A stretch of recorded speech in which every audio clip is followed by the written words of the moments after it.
நம் நாடு சுதந்திரம் அடைவதற்கு முன்னால் நடந்த நிகழ்வு இது.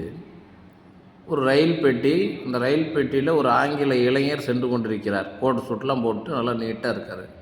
அவர் எங்கே போகிறாருன்னு கேட்டிங்கன்னா, கல்கத்தாவில் ஒரு மிகப்பெரிய மகாநாடு நடக்குது. அந்த மாநாட்டில் கலந்து கொள்வதற்காக அவர் செல்கிறார். ஒரு பார்வையாளராக கலந்து கொள்வதற்காக அவர் செல்கின்றார். அந்த பெட்டியில் உட்காந்துட்டார். அவர் பக்கத்தில் ஒரு பெரியவர் ஒருத்தர் உட்காந்துருக்காரு. கொஞ்சம் கருப்பாக இருப்பார். அவர் ஒரு எளிமையான தோற்றம், ஒரு வேட்டி, ஒரு சட்டை, ஒரு தோட்டத்துடன் அவர் அமர்ந்திருக்கிறார்.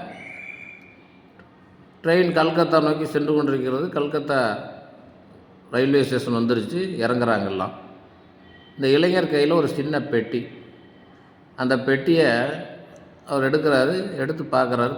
அவர் தூக்க முடியும், இருந்தாலும் அவர் ஒரு கோட்டு சுட்டுலாம் போட்டு நவநாகரிகமாக இருந்தங்காட்டி அவர் தூக்கிறத ஒரு பொருட்டை நினைக்காம பக்கத்தில் இருந்த பெரியவர்கிட்ட, எப்போ இது என்னுடைய ஹோட்டல் வர தூக்கிட்டு வர முடியுமா, படம் தரேன் அப்படின்னு. அந்த பெரியவர் சரிங்க கொடுங்க அப்படின்னு சொல்லி அதை வாங்கிட்டார். வாங்கி அவர் தலையில் வச்சு கொண்டு போகிறாங்க.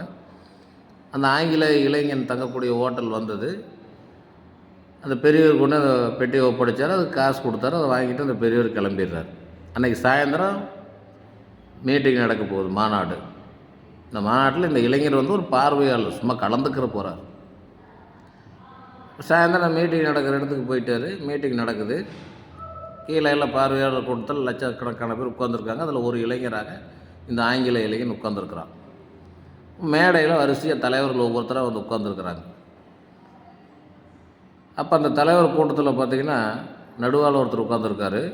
அவர் தான் முதன்மை தலைவர். அவர் பார்த்தோம் இந்த ஆங்கில இளைஞனுக்கு பயங்கரமான ஷாக்கான மாதிரி ஆயிடுச்சு. அப்படியே கண்ணில் தண்ணி கொட்டுது. ஐயோ ஐயோன்னு கத்துறான்.